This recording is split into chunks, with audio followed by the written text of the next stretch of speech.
Good evening and welcome to our Holden evening prayer service here at St. Matthew's in Woodbridge, Virginia. Thank you for everybody who are tuning in tonight, if I can get my words straight. We thank you for joining us, and you can get the bulletin for tonight's service on our website at stmatthews.us. So you can download it there, and then hopefully you're watching this on our YouTube channel. So subscribe to our YouTube channel because this is where we will be showing our worship services on Sunday from now on as well. All right, let's take it away.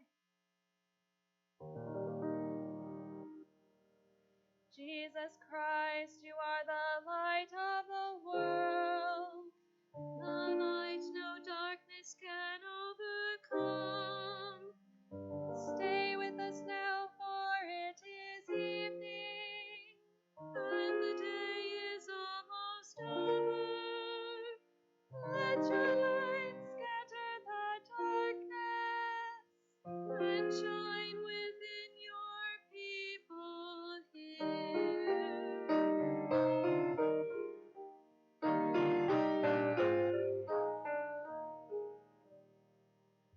Joyous light of perfect glory, loving power of God's own face, you who sing creation's story, shine on every land and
Let's pray.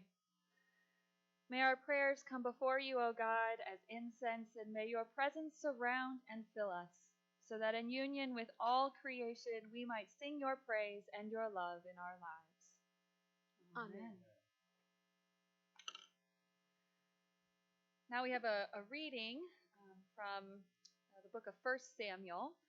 I mentioned last week that we are utilizing some of the resources from ELCA World Hunger for our Lenten devotions, and a lot of our Lenten offerings are going towards Lutheran disaster response, and if you want to give towards World Hunger as well, they're both doing amazing things in the world. And so I know we appreciate your donations toward them as they serve our broader community and our global community. So some of this devotion is pulled from what they have offered for this Lenten season through World Hunger. From 1 Samuel chapter 16. Samuel said to Jesse, "Are all your sons here?" And he said, "There remains yet the youngest, but he is keeping the sheep." And Samuel said to Jesse, "Send and bring him, for we will not sit down until he comes here." He sent and brought him in. Now he was ruddy, and he had beautiful eyes, and was handsome. The Lord said, "Rise and anoint him, for this is the one." Then Samuel took the horn of oil and anointed him in the presence of his brothers, and the Spirit of the Lord came mightily upon David from that day forward. Samuel then set out and went to Ramah. Now in 1862, Emily Dickinson penned the poem, "Hope is the thing with feathers." Like much of her poetry, the poem is both imaginative and evocative, comparing hope to a bird that perches in one's soul.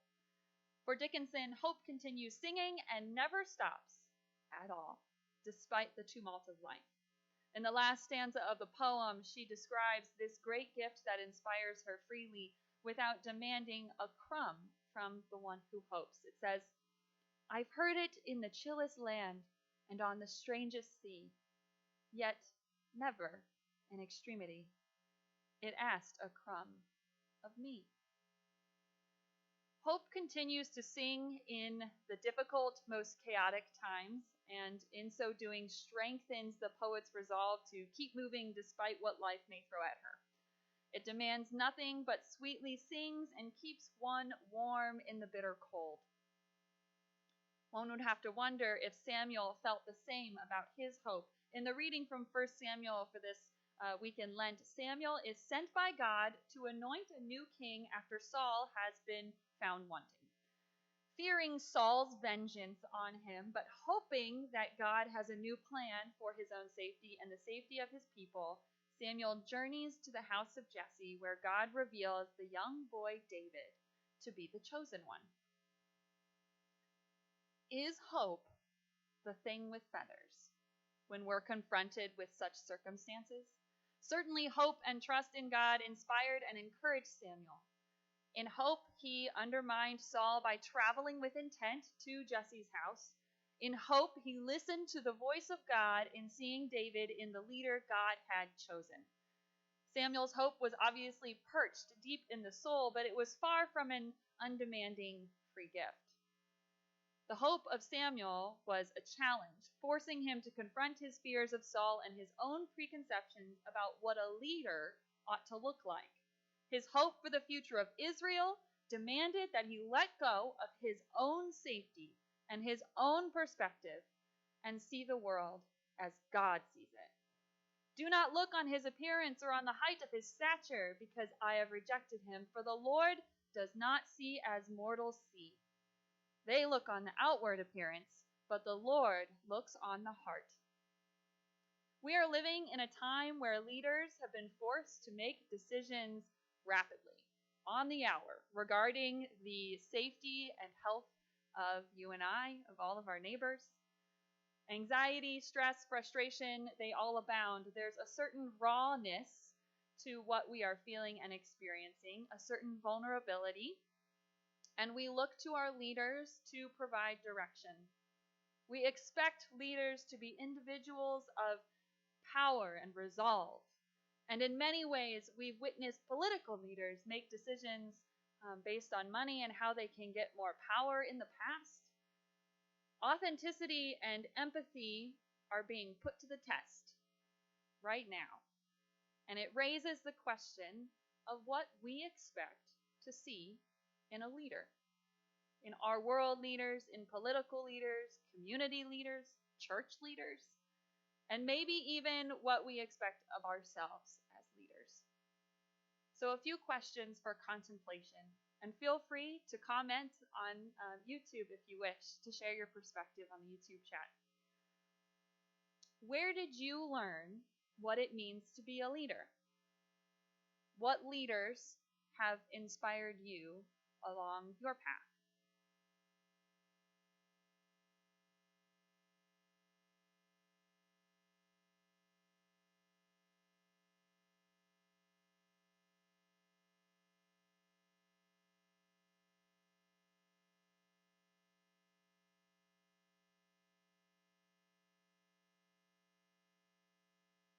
And another question for you.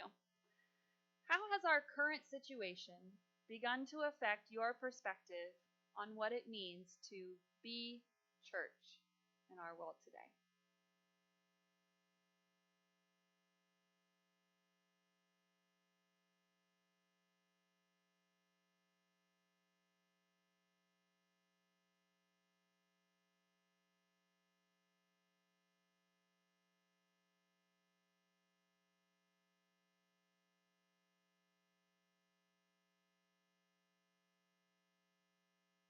And finally, when have your preconceptions been challenged or refined by God? How is God calling you to rethink your perspective on the world this Lent?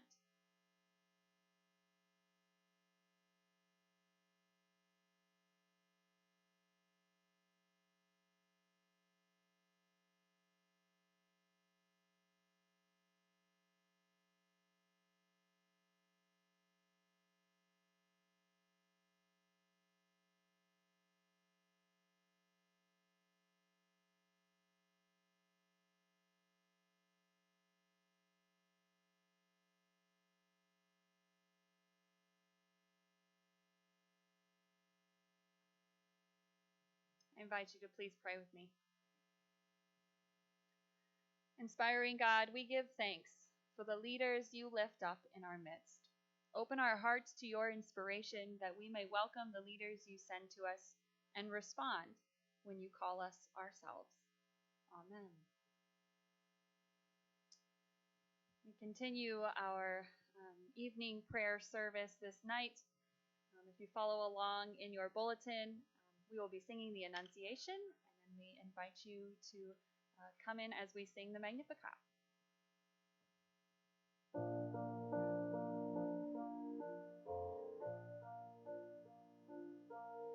An angel went from God to a town called Nazareth, to a woman whose name was Mary. The angel said to her, "Rejoice, O highly favored, for God is with you. You shall bear a child, and his name shall be Jesus, the chosen one of God Most High." And Mary said, "I am the servant of my God. I live to do your will." My soul proclaims your greatness, O God, and my spirit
Great and merciful God, source and ground of all goodness and life, give to your people the peace that passes all understanding and the will to live your gospel of mercy and justice through Jesus Christ our Lord. Amen. God, remember us in your love and teach us to pray. Our Father in heaven, hallowed be your name. Your kingdom come, your will be done, on earth as in heaven. Give us today our daily bread. Forgive us our sins, as we forgive those who sin against us. Save us from the time of trial, and deliver us from evil. For the kingdom, the power, and the glory are yours, now and forever. Amen. Let us bless our God. Praise and thanks to you.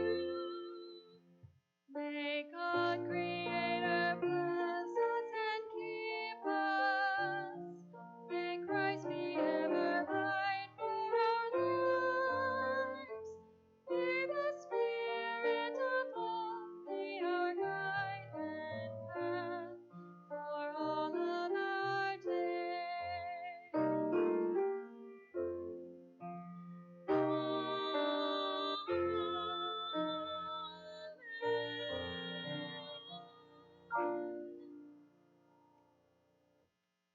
Thank you for joining us this evening, and may the peace of Christ be with you all. And also with you.